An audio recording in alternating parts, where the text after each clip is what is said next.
আমাদের একজন সরকার দলীয় সদস্য বলছেন আমরা ভারতের সাথে রাইতে মিটিং করি।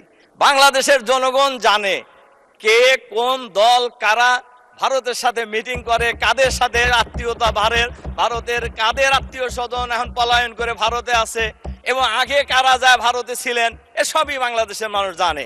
কাজী এইগুলি বলে আজকে সংবিধান সংস্কারের যে অভিপ্রায় বাংলাদেশের মানুষের রায়, এই রায় থেকে বিরত থাকা আমি সমীচীন বলে মনে করি না। মাননীয় স্পিকার, আমরা কেউই অস্বীকার করি না যে জুলাই বিপ্লব বা জুলাই অভ্যুত্থান যেটাই আমরা বলি, এইটা যে ফেসিবাদ থেকে আমরা সবাই মুক্ত হয়েছি, একথা তো অস্বীকার করার কারই উপায় নেই।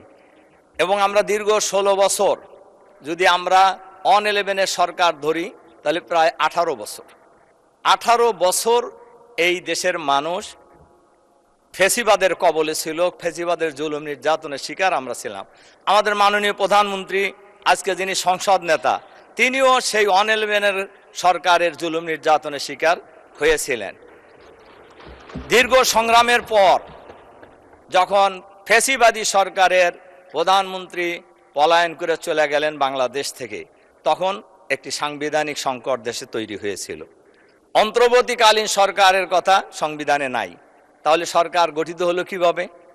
খুবই পরিষ্কার, জনগণের অভিপ্রায়ের ভিত্তিতেই, এই আকাঙ্ক্ষার ভিত্তিতেই এই অন্তর্বর্তীকালীন সরকার গঠিত হয়েছিল।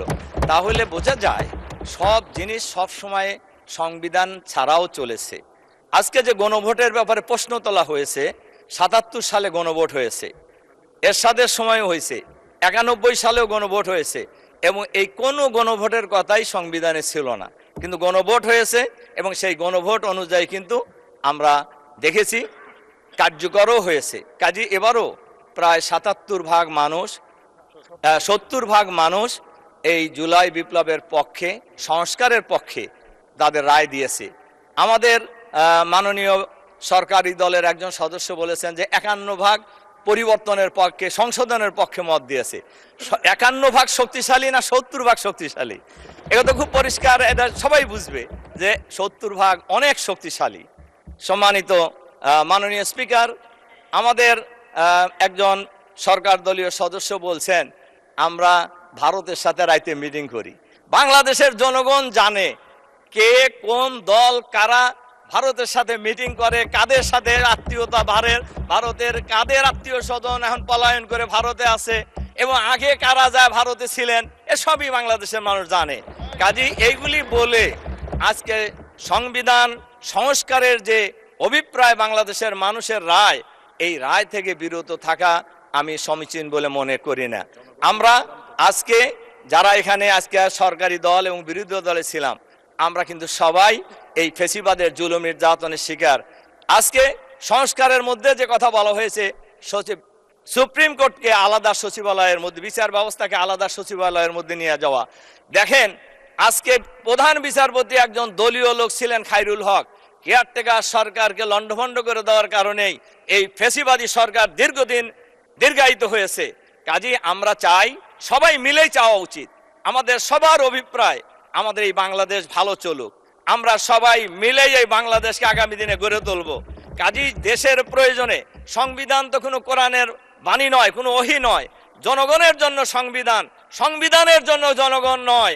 কাজেই জনগণের প্রয়োজনে সংবিধান সংস্কার করা কোনোই অসুবিধা থাকার কথা নয়। এজন্য আমি আপনাদের কাছে বিনয়ের সাথে এই অনুরোধ রাখতে চাই, আমরা যারা দেখেন সংবিধানের কথা, আমার খালি বারবার চোখ যেতেছে হলো সময়ের দিকে, ঘড়ির দিকে। আসলে সংবিধানের কথা আমরা বলছি, আমাদের একজন সদস্য বলেছেনও, আমার এখনো স্পষ্ট মনে আছে, সংবিধানের কথা বলে আমাদের উপর, বিরোধী দলের উপর যে জুলুম নির্যাতন চালানো হয়েছে, দেশনেত্রী বেগম খালেদা জিয়া বলেছিলেন আমরা যদি আবার সুযোগ পাই এই সংবিধানকে ছুঁড়ে ফেলে দেব। উনি তো বলছিলেন, তাহলে কি ওনার কথা কি একেবারেই অমূলক ছিল?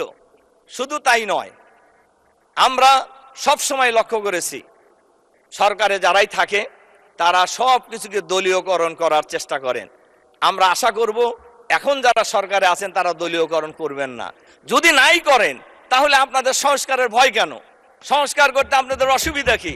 আমরা সবাই মিলে, যেটা প্রয়োজন সবাই মিলে আমরা সংস্কার করে আমরা এই দেশটাকে একটা সুস্থ রাজনীতির দিকে নিয়ে যেতে চাই, যাতে করে আর কোনো ফ্যাসিবাদের জন্ম বাংলাদেশে না হয়, আর ফ্যাসিবাদী কোনো সরকার যেন বাংলাদেশে প্রতিষ্ঠিত হওয়ার সুযোগ না পায়। এই পরিবেশটাই তো আমরা সবাই চাচ্ছি। আমার ধারণা আমরাও চাচ্ছি, সরকারি দলও চাচ্ছে। যে ধন্যবাদ মাননীয় সদস্য।